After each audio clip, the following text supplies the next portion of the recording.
Hello friends and not yet friends, welcome back to Mary's Test Kitchen, where the cat is in the way, but we're still going to do an in-depth review of the Click and Grow Smart 9, where I show you the pros and cons, the setup, the growing phase, the harvest, the cleanup, the emotional roller coaster that happened, and my experience posing as a regular customer. Full disclosure, I'm not a regular customer. I got sent this garden in exchange for some social media posts, including this one, but rest assured, all opinions are my own.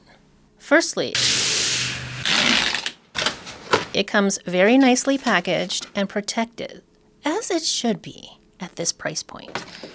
The assembly was a breeze. As the name suggests, you just click it together and it grows. It's pretty much a set it and forget it situation.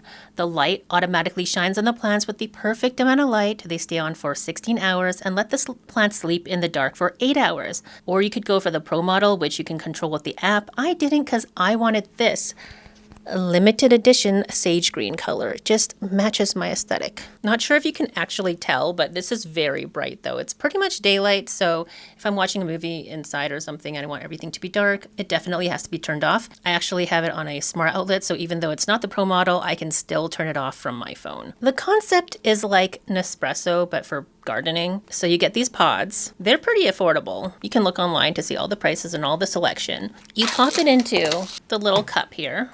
All the nutrients and the substrate is put together so that it has the proper oxygen level, the pH. We don't have to deal with any soil amendments and things like that. And there's much less risk for pests. You literally don't have to know anything about gardening and it will work out. They have all the information on the website about when everything should sprout and when you should harvest and things like that, and tips to keep it like the best. But what I like to do is I have the app. I downloaded the app to my phone, and you can have one or more gardens and place your plants, give them cute names. So you'll always know where everything is, even if you don't use labels. And it'll give you notifications to help you know exactly what stage your plant should be at and everything like that. These little domes stay on until the plants grow big enough to reach it. Then you can set them free. The base covers leave just enough room for the plants to grow out of and act like mulch, keeping the base protected and preventing badness. I had thyme, parsley, basil. That was my first round. Those are the plants that come with the Smart Garden 9. And then I also got a pack of fruiting plants, chili peppers, strawberries, and tomatoes. Out of those ones, the tomatoes were the fastest. They were the first to flower. Day 49. One thing I've noticed is as this tomato plant has grown bigger, I guess as all the plants have grown bigger, but especially this tomato plant, I've had to water a little bit more often. In the beginning, I didn't have to refill it again for at least like 3 weeks or something, but I've had to fill it at least twice this week. Update on the chilies. There's a bunch of flower blossoms. The tomato plant is crazy. Look at how many flowers it has, and there's already 1, 2 tomatoes growing. The wild strawberry is looking wild. There's no flowers yet, but the app told me I can harvest the leaves for tea. Then the thyme, I've already used some, as well as the basil. I've already trimmed this down once. And the little parsley, I've already used a little bit, but it hasn't grown as tall as the others, as you can see. Oh, little parsley.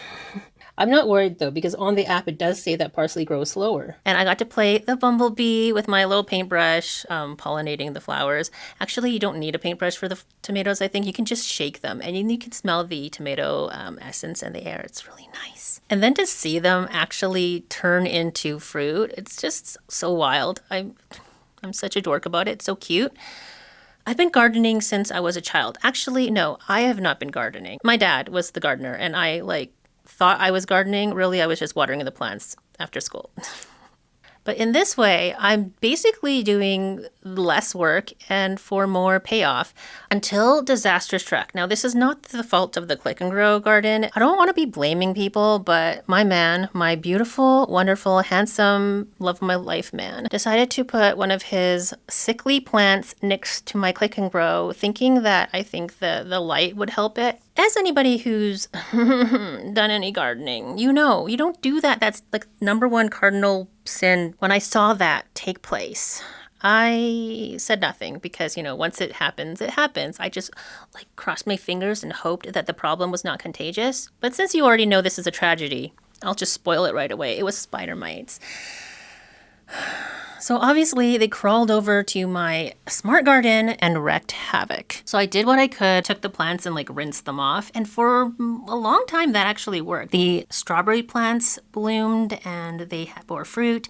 They're tiny little strawberries though, so they're not really like snacking strawberries. I mean, you could put it on your salad, but it was more like, I don't know, for fragrance, for tea, just to make this area smell like fresh wild strawberries. It's so much better than regular store-bought strawberry smells. But that was a lot of work. I had to rinse them off like twice a day. Exactly what I don't want to do with this smart garden. I don't want to tend to it, turns out. But during that first round, I mean, I already harvested so much that I didn't mind too much. And the herbs were getting kind of out of control because I just couldn't keep up with using that many herbs or even taking the time to pluck them off and dry them. I already dried a lot, as you might have seen from previous updates. So the combo of me just not wanting to keep up with the maintenance of rinsing the plants off like twice a day to control the spider mites, eventually I had to kind of give up. I cleaned up mostly everything except for my two... Ah! What are you doing, bud? Where was I? Toy.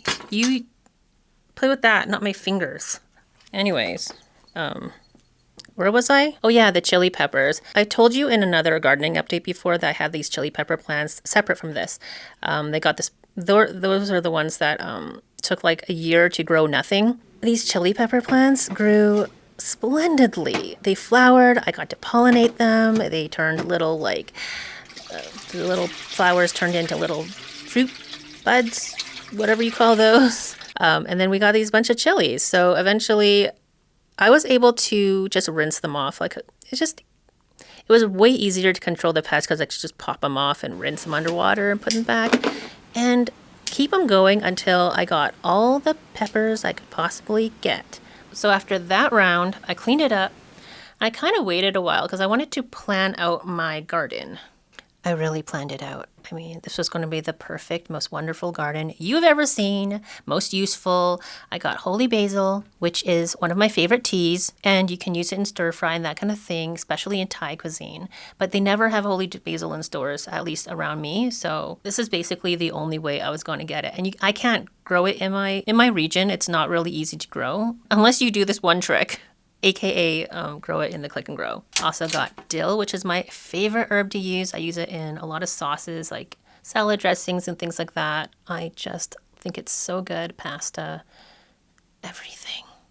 I don't actually use that much time in my cooking, but I love the look of it, so I just wanted to have that. And then for some color, I ordered Busy Lizzie flowers because they're one of the flowers that are considered non-toxic to cats. But as you can see, this has not sprouted. I knew that they were supposed to be slower, and I was constantly harvesting from the rest of it, so I didn't really notice the failure until I was preparing for this review. And I realized it should have been in full bloom by then.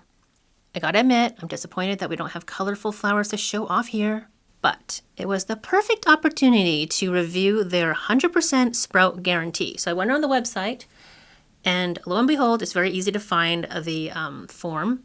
And you fill out this form and you send it in. The very same day, I got a confirmation that they got my email. And then the day after that, they let me know that they're sending me another batch of the Busy Lizzies to replace the ones that didn't sprout. And they included another package of seeds. So I was pretty impressed by that. I thought that was pretty good customer service. As you can see, this garden is currently empty. As much as I don't really want to do real gardening, I just don't have the time, patience, or energy for it. It is summer, and so now is the time to let things run wild as they were. So I just repotted the thyme, one of the dill, and my holy basil because I just cannot let go of that tea. It's just so good. I just love to have it all the time. But when summer ends, those plants will die. Like nothing is going to survive our Calgary winter out there. I don't really have like sunny window space to keep stuff, so it's outside right now on the balcony, which will be covered in snow in like 2 months. And now that I have all the space, I have some different interesting pods that Click and Grow has sent me. And I was thinking we could like try the different varieties and see if there's any real difference that we can notice. And maybe try some recipes. Let me know if you're interested in that. Otherwise, I also got, I also bought more pots for myself.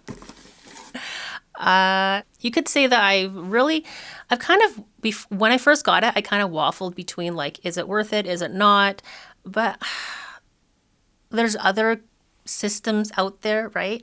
Some are more money, some are less, but it's so cute. I just wouldn't like anything else, I think, which is probably why I don't have any other indoor gardens. So I can't really compare experience wise, but I can compare to like the grow tent that we set up last year that really didn't work very well for those chili peppers, at least. I just like gardening in quotation marks, because you're not really doing any work other than like the fun part, right? You know, filling it with water and and doing the little pollination and harvesting your herbs and your fruits and everything that. And then the other, like, is it a good side? It's like a positive or a negative. It's like Nespresso for plants, right? So you're buying the pods from the company whenever your plants kind of grow too big for its britches. I do like the convenience.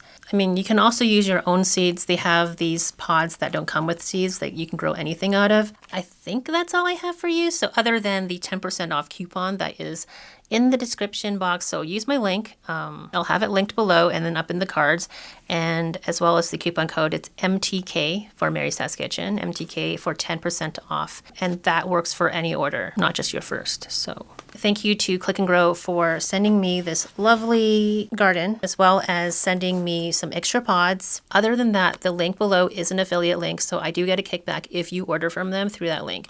Again, I will always tell you my true opinion. I will never hold back. If you want me to continue posting gardening updates, let me know as well. I kind of pittered off on those updates because of the spider mite situation. I was just like so distraught. I could not. Rest assured, I will never make that mistake again. In fact, like, it's pods or nothing. I'm not bringing any more nursery plants into my home. It's like a gamble. It's like a gamble for disaster. That's not the right terminology, but that's okay. Bye for now.